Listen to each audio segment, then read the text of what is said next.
Ration दे रहे हैं। सारे देश पर नहीं कब्जा कर रखा। हमारा देश भूखा जो 5 किलो राशन जो है कि नंबी से पब्लिक को, जो गरीब आदमी हमारा जो 5 किलो राशन नहीं दे सकता। कब्जा तो उसका होगा ये जो प्रधानमंत्री है देश का। तो देश में इतनी समझदार नहीं आएगा जो 5 किलो राशन हमें 5 किलो राशन की जरूरत नहीं है। हम किसी के भरोसे नहीं जी रहे। रोजगार कहाँ ये बता दो भाई। 2 करोड़ रोजगार कहाँ? 5 किलो क्या 10 किलो राशन भी जो प्रधानमंत्री देश के नौकरी भी दो, 5 किलो राशन भी दो। मोदी जी ने अग्निवीर बना दिया और क्या लो अग्निवीर 5 साल के लिए। भाई किसी भी सरकार ने आज तक यहाँ खड़े हुए मिलेंगे सरमायादारों के जो शोरूम खड़े हैं ना, ये बना रहे हैं, हॉल बना रहे हैं, मॉल बना रहे हैं, इनके वास्ते बना रहे हैं अग्निवीर। टैक्स लगा। यह सरकार ऐसी है ना, हर चीज 5 साल नौकरी करवा के इनके सरमायादारों के, कारपोरेटरों के, उनका पहरेदारी करेंगे उनके मॉल की। बात है, सब पर टैक्स लगा रखा है सरकार जा रही है। मोदी जी ने सड़कें बिछवा दी बढ़िया बढ़िया और क्या लो। सड़क का हमारे लिए विश्वास तो पैसे की है, हमारे तो पैसे की है। हम टैक्स दे रहे हैं। अन्य वो कौन सा दिहाड़ी मजदूरी करके ला रहा, हम ही तो टैक्स कर रहे हैं। इतने नाराज है बीजेपी? हाँ नाराज है हम बहुत ज्यादा। हम तो ऐसा सरकार को अगर कल की आती है ना अभी खत्म हो जाए, हम तो यूँ चाह मोदी सरकार। हाँ मोदी सरकार तो 24 में भगा दोगे? नहीं भगा देंगे भाई, जी जान से लगाकर मेहनत से, और भगाने का काम करेंगे हम। अच्छा हाँ मोदी तो चाहिए ही नहीं बिल्कुल भी। मोदी चाहिए ना, यह झोला ठार कहीं मंदिर में जाकर बैठा, वहीं राम मंदिर में ही बैठा अपना जाकर। मोदी नहीं चाहिए, हम तो नहीं चाहिए, कोई नहीं चाहिए योगी पोगी, ना योगी चाहिए ना मोदी चाहिए, हमें कुछ नहीं। गुंडा राज खत्म कर दिया। गुंडा राज तो बहन जी खत्म करती है। बहन जी का शासन देखा क्या आपने? खत्म हो जाएगा बहन जी का शासन कैसा है जी। जी गुंडा राज खत्म करना ही बहन जी से सीखा है योगी जी ने। योगी जी ने। हाँ। और बताओ आप, ये बताओ आप, जो देश में हालात वर्तमान में है, जैसे ये अत्याचार जारी है लोगों के ऊपर, ये कब तक हट सकेगा बीजेपी राज में? भाई यो हटता नहीं। खासकर एक दलित बिरादरी है ना जो ना, तो इनके ऊपर तो हटता, क्योंकि हम है ना जो खाट के हम बीच में, हम पैंदा में पढ़ लो सराहने में पढ़ लो, जितना दलित ही है। सरकार बहन जी की आएगी तो हम बच जा, बाकी सरकार किसी की आ जाओ, छितने हम ही। जितने आप हाँ छितना हमें ही है। अच्छा। सरकार बाकी किसी का जाओ, आप देख लो। अभी देख लो कितना जो कहते हैं दलित कितना जुर्म हो रहा है, कहीं भी देख लो। और रही मैं उसकी बड़े भाई चंद्रशेखर की बात करूं।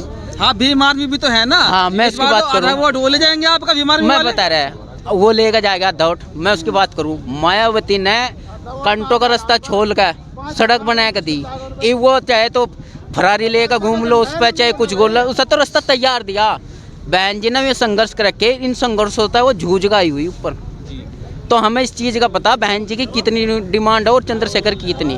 भाई हमारे गांव में से है ना, सब्बीरपुर प्रकरण हुआ था। अच्छा। हम 4-5 लड़के गए थे, उसमें से 3 लड़के दरोगा बने और मेरे पीछे मलीपुर तक गाड़ी भागी। तो काश हम वहाँ पकड़े जाते तो मेरे में तो कोई बनाता नहीं। कम से कम इतने समाज के लड़के उसने बरान कर दिया, बहुत ज़्यादा। ये मेरे समाज के बच्चों को भी सोचना चाहिए। हाँ ये सोचना चाहिए, आंदोलन है तो सही तरीके से करना चाहिए। बहन जी से क्यों नहीं मिल रहे हैं चंद्रशेखर रावण जी?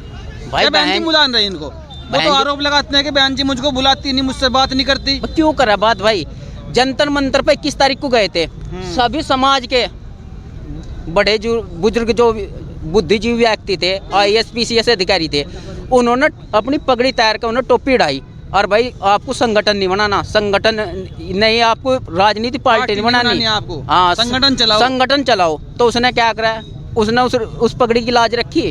कम से कम 1-1.5 लाख आदमी था, 21 तारीख की बात है।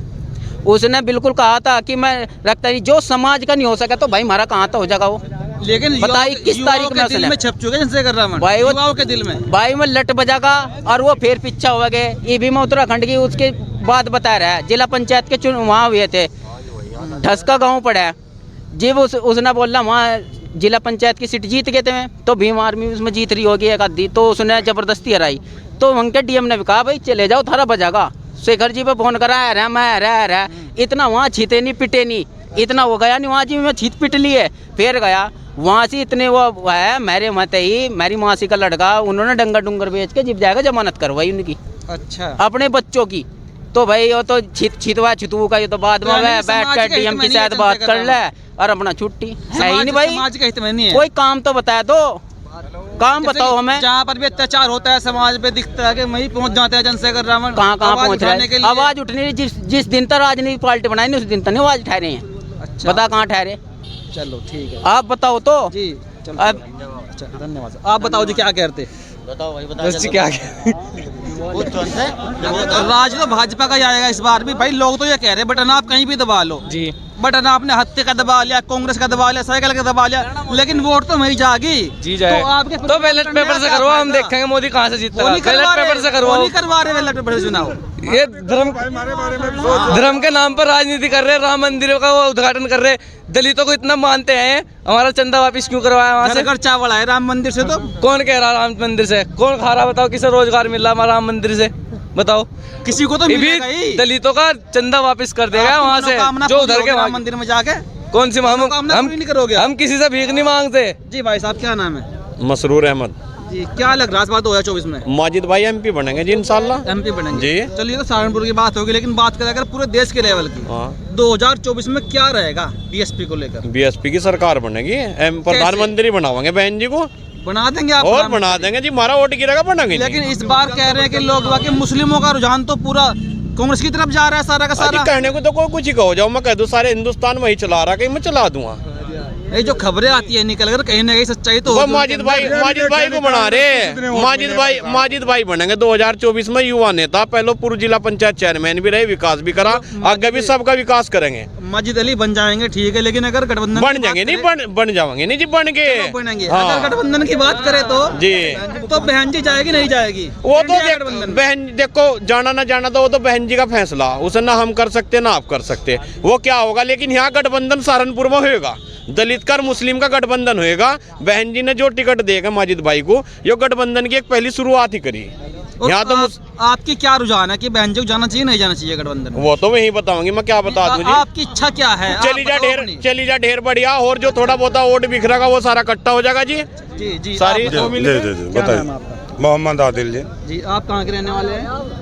वो ये यहाँ मणक मुँह के जी। आप पार्टी में किसी पद पे हैं? ना जी पार्टी अच्छा में। क्या कहोगे इस बार बहन जी का बर्थडे आज, जन्मदिन है, जी। क्या कहना चाहोगे आज? हम तो यही शुभकामनाएं देना चाहेंगे बहन जी को, और क्या नाम तन मन धन से सभी जितने कार्यकर्ता हैं भाई पार्टी के लिए जी जान से जुड़े, और 2024 को मेन टारगेट बना के रखे। जैसे कि 2012 के बाद लगातार बसपा का वोट बैंक गिरता गया, इसको लेकर क्या कहोगे? अगर बहन जी इस बार अकेले चुनाव लड़ती है तो खबरें आती हैं कि इस बार और भी वोट गिर जाएगा। नहीं, इस बार बढ़ेगा। अभी जितने भी मुस्लिम समाज के लोग बाग थे उन्होंने देख लिया पूरी ताकत से समाजवादी पार्टी को वोट दे के, हमने तो वोट समाजवादी पार्टी को दे दिया। समाजवादी वाले जो उसके अनुयायी में सोचे कि हमने ठहर के बीजेपी को वोट दे दिया, हमारे वोटों की कहीं गिनती नहीं। हम सारे वोट अगर बहुजन समाज पार्टी को देंगे तो सीएम होता आज, तो सीएम नहीं प्रधानमंत्री बनेंगे हम, हमारी पार्टी। इसमें अगर बात करें तो सीएम बन जाते हैं बीएसपी वाले अगर वोट मुस्लिमों का पड़ता। लेकिन एक तरफा समाजवादी पार्टी को चला गया, कोई सीख मिली मुस्लिमों को इससे? मिली। अब जब भी तो यहाँ से खड़े हैं हम भाई, जो थोड़े बहुत उरे परे भटक गए थे वे भी आगे देखो, देख बेचारे कैसे कैसे अभी जी लोग भी आगे ही सब पीछे देखो। हाँ देख कैसे देखो कहाँ जाए भागेगा भाई। लेकिन एक मुद्दा और भी तो है देश में, इलेक्ट्रॉनिक वोटिंग मशीन का। भाई ये कहना सब कहीं चले जाओ, कहीं बटन दबा लो आप, मशीनों को देखेंगे उन्हें मशीन वोट हमारे ज्यादा हो जाएंगे, मैं कितने % घटा लियो और हमने चार देख लियो। चुनाव आयोग की मैंने ऐसी खबरें देखी हैं, अगर एक घर में 8 वोट है, 8 में से 6 का वोट गायब कर दिया, फिर क्या करोगे आप? जी हमारे ज्यादा हैं, हो जाएगा सारा काम। चुनाव में मैंने ऐसे ही देखा। देखो अब का हो जाएगा, अब का हो जाएगा, अब का हो जाएगा। इसी चीज पे कर रहे हैं। जी जी जी जी जी चाहिए चुनाव। अच्छा इसकी तरफ जी जी बताओ, इधर घुमाओ भाई साहब। चलो जी, ईवीएम से चुनाव नहीं होना चाहिए, बैलेट पेपर से चुनाव होना चाहिए। तो लगता है कुछ मामला बन जाएगा इस बार बीजेपी का? अगर बैलेट पेपर से चुनाव होगा तभी फेयर चुनाव होगा मेरे हिसाब से तो भाई। अच्छा, वरना निष्पक्ष नहीं होने का? निष्पक्ष नहीं होने का, वरना बीजेपी के पाले में ही जाएगा। बीजेपी पाले में बिल्कुल श्योर है इस बात पे। तो बीजेपी तो बढ़िया पार्टी है, बन जाने दो, क्या दिक्कत है? बीजेपी तो बढ़िया पार्टी है भाई, फेयर होना चाहिए ना। फेयर होना देखो चाहिए। इतनी महंगाई बढ़ रही, गैस सिलेंडर का रेट देखो कहाँ जा रहा। अच्छा भाई, पेट्रोल देखो कहाँ जा रहा, हर चीज पे इतनी महंगाई बढ़ रही। यो पब्लिक का वोट नहीं है, यो ईवीएम का ही वोट है इस पे। तो यानी कि मोदी जी ईवीएम से जीत रहे हैं? बिल्कुल श्योर। आरोप लगा रहे हैं मोदी जी पे, देख हाँ लो। बिल्कुल आरोप लगा रहा मेरे भाई। अच्छा ठीक है जी, आप क्या कहते हैं? हमारा राइट है बोलने का। देखो इस संविधान ने हमें हक दिया बोलने का, ये हमारा राइट है जी, आपका राइट है। Everyone has the right to speak in democracy. Yes, हमारे लोकतंत्र में अपनी बात रखने का अधिकार है, ठीक है। और रही बात मोदी जी की, मोदी जी अच्छे आदमी है, सब कुछ है, लेकिन सबसे मेन बात ये है जो उनके पास टॉपिक है, उनके पास टॉपिक मेन बता दो आप क्या है, ठीक है। आप वो शिक्षा पे बात नहीं करते, वो रोजगार पे बात नहीं करते। कितने युवा बाहर भटक रहे हैं, सड़कों पे फिर रहे हैं, जिसने ग्रेजुएट किया है, जिसने कुछ भी मान लो आप पढ़े लिखे हैं, देख लो कितने को नौकरी दिलाई है। बताओ अच्छे दिन किन के आए हैं? हमारे नहीं आए हैं अच्छे दिन, नहीं आए, उन्हीं के पार्टी के अच्छे दिन आए हैं। लेकिन देश का विकास तो हो गया मोदी जी के राज में। विकास में बता रहा हूँ वो किस तरह विकास हुआ है। ईवीएम पे दिल्ली के अंदर कंट्रोवर्सी चली नहीं। विकास जो हुआ है उनका खुद का हुआ है, विकास हमारा नहीं हुआ है। विकास जो हुआ है उनका खुद का हुआ है, उनके जो पार्टी के पदाधिकारी है, नेता है, उनका हुआ उनका है, विकास हुआ है। हमारा नहीं हुआ है। आम पब्लिक का विकास नहीं हुआ। आम पब्लिक का नुकसान है। देख लो, बिल्कुल देख लो, हमारी करेंसी देख लो आप कहाँ जा रही है। फिलहाल डॉलर दिन पे दिन महंगा होता जा रहा है और हमारा रुपया देखो नीचे गिरता जा रहा है। क्यों जा रहा है? इसका जिम्मेदार कौन है? हमारे प्रधानमंत्री साहब है वो जिम्मेदार। मोदी जिम्मेदार है इसके। बिल्कुल है भाई साहब, जब वो हमारी देश की गद्दी पे बैठे हैं तो जिम्मेदार वो नहीं और कौन है? लेकिन मोदी जी ने गरीबों को घर बनवा दिए। कहाँ बनवाए घर? और पूरे देश में घर बन गए ये गरीबों तो उन्होंने 15 लाख भी कहा था आए खाते में किसी के। आपको नहीं मिले होंगे। हम अरे भाई साहब आपको मिल जाते, हमें मिल जाते। अच्छा। बताओ आपके मिले हैं नहीं? तो आपका ये बसपा की तरफ रुझान है इस बार? बिल्कुल भाई साहब, सुनो तो कुछ लग रहा है इस बार बन जाएगी बसपा का? रास्ता बिल्कुल साफ है। दलित प्लस मुस्लिम, दलित प्लस मुस्लिम एकजुट होकर वोट डालेंगे, पूर्ण बहुमत से सरकार बनेगी। लेकिन हमने मुस्लिमों का रुझान तो इस बार कांग्रेस की तरफ जा रहा है। मैं बता रहा हूँ कांग्रेस की नहीं, इससे पहले विधानसभा चुनाव में सपा की तरफ मुस्लिमों का था रुझान। कितना वोट डाला हमने, एक तरफा होके अंधे होके सुई के नक्के मुँह को हम निकल गए, बूंद बूंद करके हमने एक एक वोट डाल दिया। क्या फायदा मिला? लेकिन तब भी सरकार नहीं बन पाई।